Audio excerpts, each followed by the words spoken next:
Assalamualaikum warahmatullahi wabarakatuh. Berjumpa kembali dengan pelajaran IPA.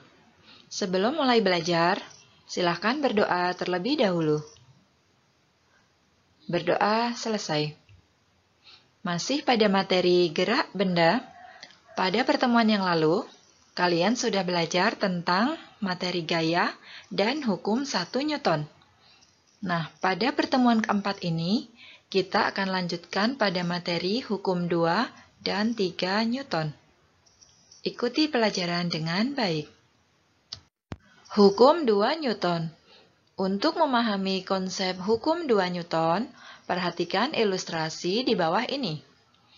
Gerobak A dan gerobak B membawa benda masing-masing bermassa 10 kg. Gerobak A didorong dengan gaya 10 Newton, sedangkan gerobak B didorong dengan gaya 20 Newton. Gerobak manakah yang bergerak semakin cepat? Ya, gerobak B bergerak semakin cepat. Kenapa? Karena gerobak B diberikan gaya yang lebih besar. Sehingga bisa disimpulkan bahwa besarnya percepatan akan sebanding dengan resultan gaya. Bila resultan gaya yang diberikan semakin besar, maka akan semakin besar pula percepatan yang dialami oleh benda. Perhatikan lagi ilustrasi yang kedua. Ada 2 gerobak, yaitu gerobak C dan D. Gerobak C membawa benda bermassa 10 kg, sedangkan gerobak D bermassa 20 kg.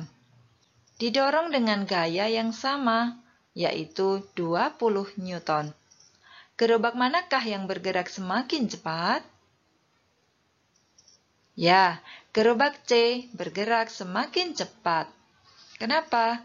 Karena gerobak C massanya lebih kecil. Sehingga bisa disimpulkan bahwa percepatan berbanding terbalik dengan massa. Semakin besar massa, percepatannya akan kecil. Namun semakin kecil massa, percepatannya semakin besar. Tentu bila diberikan gaya yang sama. Nah, dari 2 ilustrasi sebelumnya, bisa kita simpulkan bahwa hukum 2 Newton membahas tentang percepatan dari suatu benda akan sebanding dengan jumlah gaya yang bekerja pada benda tersebut dan berbanding terbalik dengan massanya. Atau bisa ditulis dalam persamaan matematis, A sama dengan sigma F per M. Dengan A itu percepatan dalam satuan meter per sekon kuadrat, sigma F adalah resultan gaya dalam Newton, M adalah massa dalam kilogram. Hukum 3 Newton biasa dikenal dengan hukum aksi-reaksi. Jika suatu benda diberikan gaya aksi, maka benda tersebut akan memberikan gaya reaksi yang besarnya sama, tetapi arahnya berlawanan. Contohnya adalah ketika kamu memberikan aksi mendorong tembok. Apa yang kamu rasakan? Nah, kamu akan merasakan adanya gaya yang mendorong kamu dari tembok tersebut. Itulah gaya reaksi. Contoh-contoh yang lain bisa kamu lihat pada gambar-gambar pada slide ini.